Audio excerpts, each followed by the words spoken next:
In this edition of Locked On Capitals, we talk about the milestone night for Alex Ovechkin. He scores 50 goals to make him the oldest NHL player to score 50 goals in a season.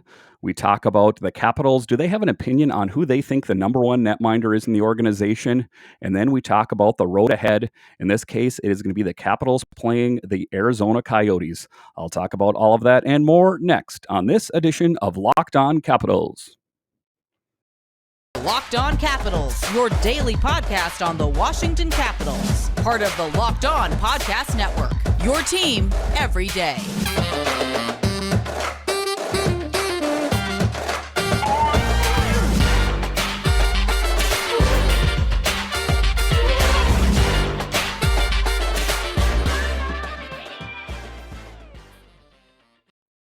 Well, hello and welcome into this edition of Locked On Capitals. I'm so glad you decided to join me today. As always, this podcast is free and available on all of the major platforms, and I want to thank you for making this your first listen or view of the day. My name is Dan Holme. You can find me on Twitter. It's at DanCaps218. You can find the show on Twitter. It's at Locked On Caps. And I'm glad to be broadcasting again back from the downstairs studio where I have a lot more room to work. And it's just a little bit more comfortable for me here. So the Washington Capitals are still, and I'm kind of on just an afterglow of thinking about the great night that Alex Ovechkin had last night. He becomes the oldest player to score 50 goals in a season. Washington Capitals superstar Alex Ovechkin scored twice in Wednesday night's 4-3 overtime loss to the Vegas Golden Knights to become the oldest player in the NHL to reach 50 goals. The 36-year-old winger who held the record at 35. He also tied Wayne Gretzky and Mike Bossy for the most 50-goal seasons with 9. Obviously, it's pretty good company, Ovechkin told reporters. Obviously, a lot of great memories, locker room, everything, hotel. It's going to stay here forever. Yeah, pretty fun moments. Ovechkin scored early in the second period to give the Caps a 2-1 lead and found the net again with just over 6 minutes remaining in the third to tie the game and force overtime. Shea Theodore scored in overtime to give Vegas a much-needed 2 points in the playoff race. And, just as far as the Vegas Golden Knights are concerned, that was their last gasp to make the playoffs because, it was almost a certain thing that if they would have lost last night, that would have eliminated them from the playoffs. So there is still a chance. So you're telling me there's a chance. There's a chance that the Vegas Golden Knights could still make it into the playoffs, but just a great night for Alex Ovechkin, just to get another 50-goal season. He just keeps racking up these stones one after one. How good is Ovechkin? It's unbelievable, DeBoer said. 2 tonight, and he could have had another 2. He looks like he's 25 years old out there. He's so dangerous. The Russian who tallied 52 goals as a rookie in the 05-06 season and hasn't stopped scoring ever since, now has 780 career goals. That puts him within striking distance of Gretzky all-time, the all-time mark of 894. And JJ Regan was talking about this on Twitter earlier, that the projections that they had on Alex Ovechkin reaching those goals was that if he got like some 30-some goals a season. So when he is scoring 50 goals per season, it really makes it that much more believable and attainable Ovechkin to reach his goal of passing Wayne Gretzky. It's going to still take some time, but I think that it is definitely possible. Continues, barring some major injury, that I definitely do think it is possible, given how rapidly he's continued to light the lamp, tallying at least 48 goals in each of the last 4 full seasons. He's got a real shot not only to become the NHL's leading scorer, but also to put some distance between himself and the rest of the field. So I don't think he's necessarily just content with getting the, passing Gretzky. He wants to put himself far enough of Gretzky that no one will ever be able to touch him.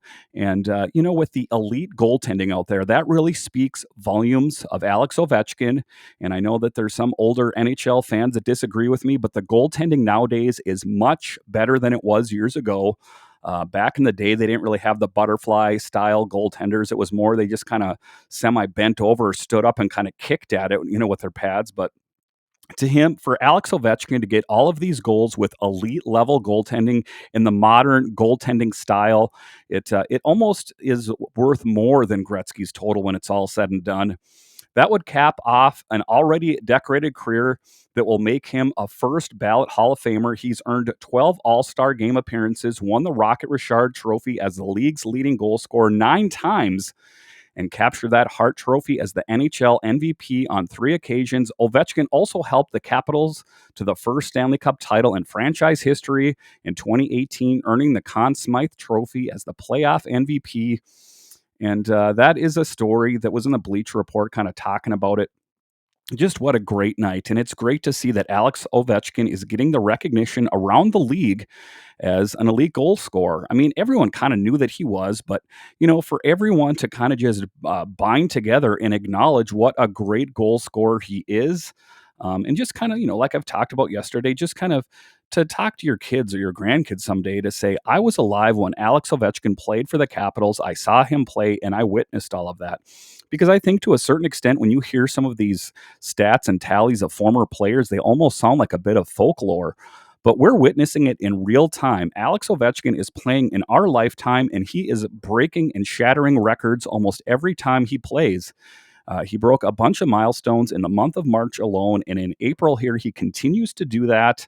So it's just really great to see Alex Ovechkin performing still at such a high level, considering his age. I mean, 36 years old isn't old to, an average person, but for an NHL player and to be playing at an elite level speaks volumes of Alex Ovechkin. And it remains to be seen, where he's going to end up finishing up and how long it's going to take for him to beat Gretzky, but I think that it is definitely possible. So the thing for Alex Ovechkin to do is to stay healthy.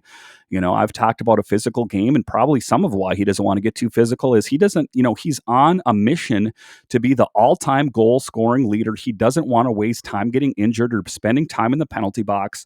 Both of those things would be detrimental to him reaching his goal of being the all-time goal scoring leader. So he can't get, drug into the weeds with these, fourth liners that want to fight him, trying to make a name for himself. Leave that to the other guys on the team while he just kind of quietly goes about and does his thing. And if you think about it, Alex Ovechkin isn't someone that really gets baited into fights that much anymore anyway. The last major altercation I remember Ovechkin being involved with was with Svechnikov for the Hurricanes back in 2019 when they were in the playoffs. He kind of stepped up to him thinking he was a tough guy, and Alex Ovechkin knocked him out. So he's definitely not a guy you want to mess around with. I actually got a chance to see him at practice in Washington, D.C. I didn't get a chance to meet him, but I saw him walking out of MedStar, which was Kettler back then, and he is a big dude. So anyone that wants to step up to Alex Ovechkin better pack a lunch because he is a big man. And I don't think, Tom Wilson's a big guy, but I would say that Alex Ovechkin is just a bit more intimidating. Maybe it is just the mythos and the folklore surrounding him that what a tough player he is, and just kind of messing with a future Hall of Famer that doesn't, seem to be too classy if you want to step up to someone like Alex Ovechkin. But just a real great night all around. I know the Capitals didn't get the result that they want, but Alex Ovechkin still continues to break goals every game. All right, after the break here, we are going to continue to talk about Alex Ovechkin's great night and just about how he likes to reminisce when he's in Vegas about the 2018 season. For many years, he talked about winning the Stanley Cup, and that finally happened in 2018. He took that Washington Capitals team to the playoffs, to the Stanley Cup, and they won that. But first, Built Bar. This is the time of year that I've pretty much given up on all my New Year's resolutions, but not this year. I'm sticking to my resolution to eat right thanks to Built Bar. It almost feels like it's not really a treat because I actually enjoy eating them. Have you tried the Puffs? If you haven't, you're missing out on one of Built Bar's best tasting bars. Puffs are the first ever protein-infused marshmallow. They're fluffy, they're marshmallowy. They're not just a protein bar, they're a treat, and they're covered in 100% chocolate. Puffs are a fan favorite with some incredible flavors: yummy cinnamon churro, coconut marshmallow, banana cream pie. They're also good. These are going to be your new favorite. Go to Built.com and scroll down to the macros chart. You'll be blown away. High protein, low calorie, high fiber, low carb. Most Built bars contain 130 calories, 4 grams of sugar, 4 net carbs, and 17 grams of protein. Compare that to a candy bar, which usually has around 240 calories, 30 grams of sugar, and dozens of carbs. So, Go to Built.com, use promo code LOCKED15 and get 15% off your order. That's use promo code LOCKED15 for 15% off at Built.com. All right. So just to continue talking here about Alex Ovechkin, and Ovechkin makes another great memory in Vegas. Is just that he keeps, like I say, he keeps knocking down milestones that are in front of him. It gets harder to contain Alex Ovechkin's name in the NHL history books seemingly by the day. On Wednesday night in Las Vegas, he scored his 49th and 50th goal this season in a 4-3 overtime loss to the Golden Knights, etching his name alongside a few legends of the game. Ovechkin setting goal records in that building, albeit in a loss, brings back fond memories for Washingtonians. When asked if doing so under those circumstances made his record-setting night even that much more special, the Great Eight smiled. Yeah, obviously, a lot of great memories, Ovechkin said post-game. Locker room, like everything, hotel, it's going to stay here forever. So darn fun. And, it's just he, like I said in last night's podcast, is he even likes to sit on the bench there for a while and just kind of reminisce and think back. And he sits exactly on the bench where he was, or standing above the bench when he witnessed the Washington Capitals win the Stanley Cup, something that had eluded that team for so many years. So I think just to kind of sit there and kind of just take it all in was really special for him. Wednesday night saw a flood of emotions for Capitals fans and Ovechkin alike, as memories of Lord Stanley filled the evening. More immediately, though, was the history Ovechkin made as he scored twice to snag his ninth 50-goal season, to be spoken in the same breath as those two players known as the Great One and the Boss, put everything in perspective for Washington's captain. And just a really a great moment for the Washington Capitals and the NHL at large, to have someone like Alex Ovechkin still breaking records and kind of keeping the NHL relevant, if you know what I mean. It's pretty good company, Ovechkin said. I'm pretty happy. When you score the first one, you feel pretty good about the game. I think our line today felt good, had pretty good chances. It's one of the nights when you have a good feeling. And this is an NBC Sports Washington here. Um, and I think that part of it was putting Tom Wilson on that top line. I know that Tom Wilson is a great goal scorer, but he is also a deterrent to kind of to deter people away from going after Kuzi or Backstrom, whoever appears to be on the top line center with him. Generally speaking, Kuznetsov as of late.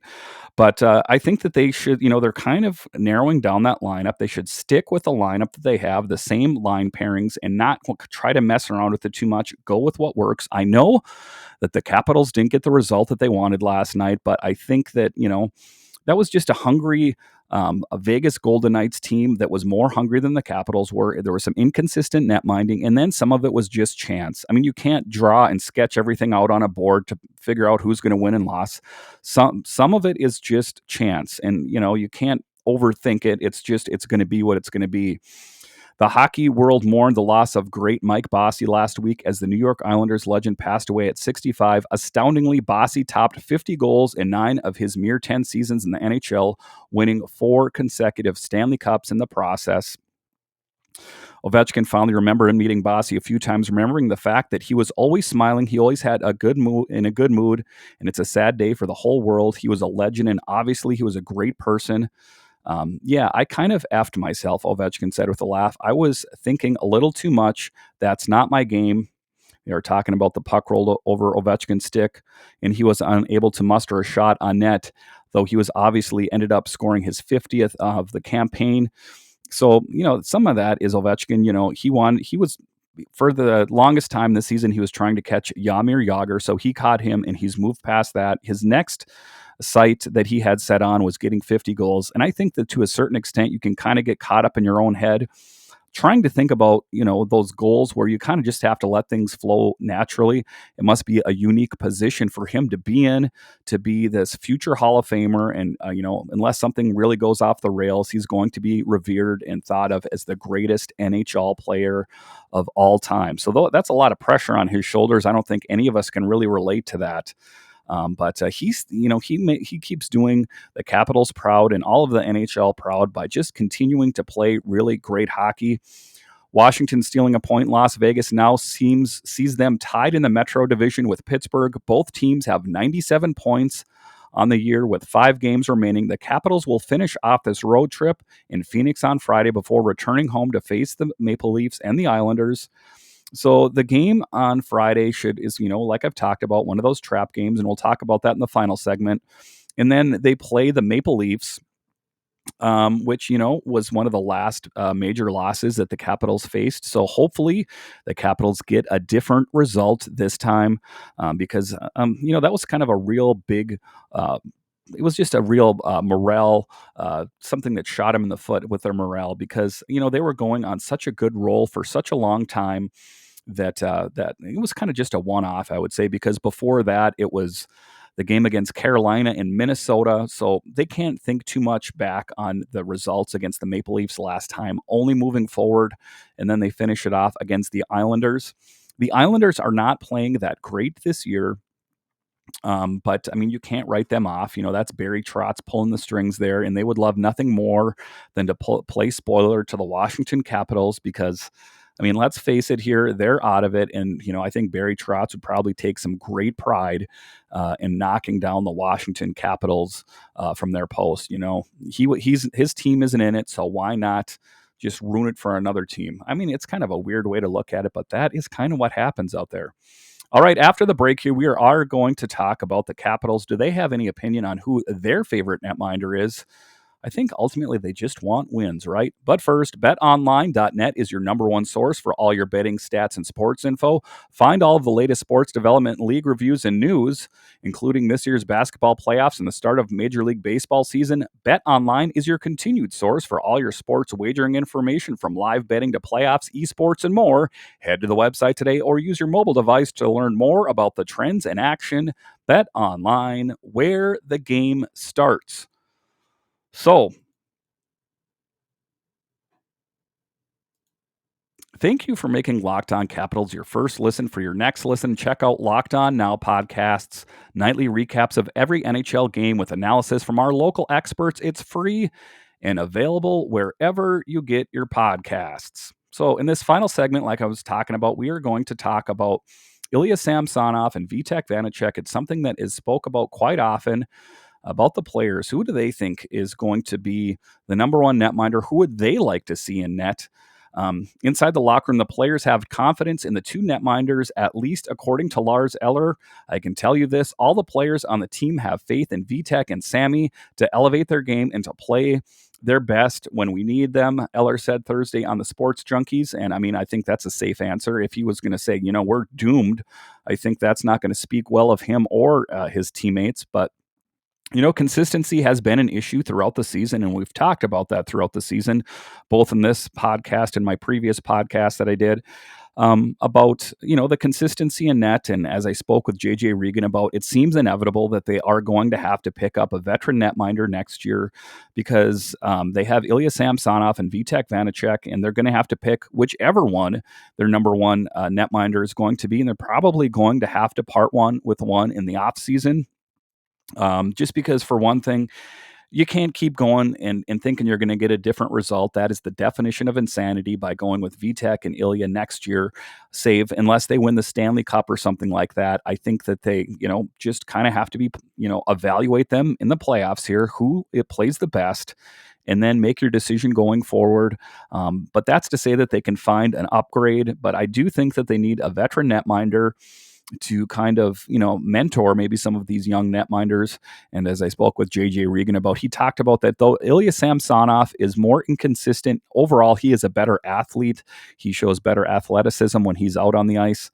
So, I mean, even though a lot of people think that Vitek Vanacek is a better goalie, there's just certain things, like he was talking about with the coach, that we don't see. We're only kind of evaluating these goalies from the outside looking in. They're the ones that know what they're doing. So both Samsonov and Vanacek have had their hot and cold stretches this season. Lately, Samsonov has been the main netminder. His performance earlier this week against Colorado was the type of play the Capitals will need from him during the postseason. Samsonov's putrid outing against Toronto last week is not So that's kind of the good, the bad that you look at right there. So, I mean, 1 minute Samsonov's hot, the 1 minute he's not. That is what you call inconsistent, and that is what we've been talking about all season. So ultimately, at the end of the day, I don't care who the netminder is, Samsonov or Vitek Vanacek, as long as they get the number one netminder that is going to make the big saves and the saves that, got to be made, because some of those were soft goals from last night. The one by Martinez, for example, comes to mind, the 5-hole goal.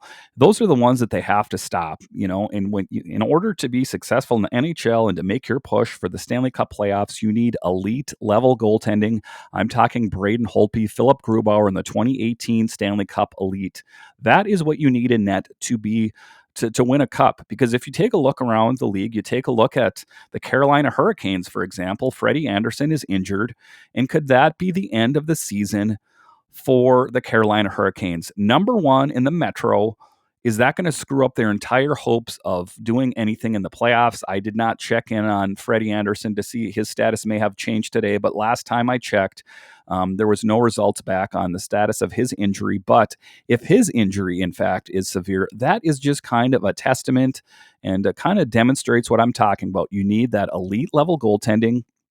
And if you don't, it could be the end of your season. It doesn't matter how great your record was during the regular season. If you lose your number one netminder, it could be curtains for your team. You could be setting up what time you're going to the golf course to play your next round of golf. That's how serious it is. So the Washington Capitals really have to do some soul searching. And, this isn't a really great time to evaluate talent as you make your push towards the Stanley Cup. So it's going to have to be some quick evaluation.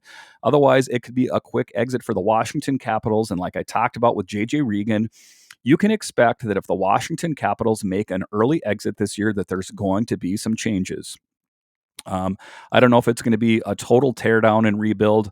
Alex Ovechkin has said that he wants to play on a competitive team. So if they tore this team all the way down, I don't know if he would have the fortitude to want to stick around playing with the Washington Capitals. He wants to ultimately play on a winning team, because that's something that professional athletes don't tell you, is it does pay is one thing, but you also want to play on a team that wins, because if your only motivation is money, you can have all the money in the world and be miserable. So back to the net minding situation here, though, they need to whoever they're going to go with here. It just seems like the Capitals are kind of saying the same thing.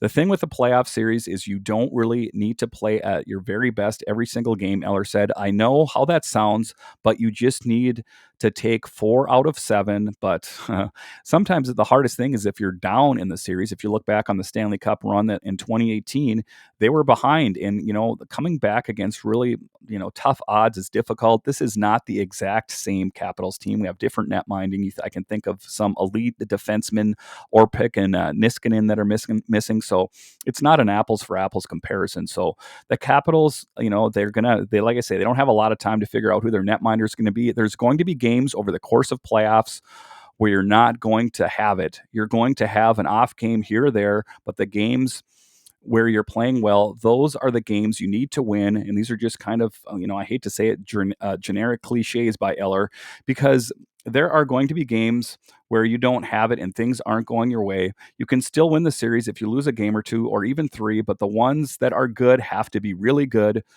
And I think that's kind of stating the obvious, but at the end of the day, that's what they do need, is that elite level goaltending. We've seen both of those guys have the level, but it's too much to ask to have it every single game. No one has that, Eller said. We just need 4 out of 7, and we have to have faith that those two together in combination have what it takes. I still like to think we have an extra gear offensively, but I don't think we have played some of our best hockey of the year here in the last 2 weeks, he said. I feel like we can play any kind of style of game. We can be physical. We can play a skill game. We have a lot of different strings to play for, or whatever games is presented, whoever we may meet down the line. That's what makes me really confident about our team. And, they kind of demonstrated that they can bring a snarl, and there is a certain skill set. I mean, take a look at Nick Backstrom when he's on top of his game, serving up those precision passes to Ovechkin or whoever the case may be. There is a high skill set on this Washington Capitals team. I just hope they can pull it together in the playoffs here. So, we don't have to face that early exit, because those are always really disappointing, aren't they? And this window that's open for the Washington Capitals is closing ever so slightly every year, so they really want to take advantage of this lineup with Alex Ovechkin and all the elite players while they can. All right, this has been Locked On Capitals for today. Now make your second listen Locked On Fantasy Hockey. Host Steele Roden and Flip Livingstone help you become the expert of your fantasy league. It's free and available wherever you get your podcasts. So once again, thank you for joining me on this edition of Locked On Capitals. We are hoping for a big win against the Arizona Coyotes on Friday. The Coyotes, who are they're not playing that great this year. They have a 22-49 record. So on paper, that looks like a slam dunk as long as they don't fall into that trap game. Let's keep our fingers crossed, everyone. All right. Thank you for joining me once again. We'll talk to you again next time.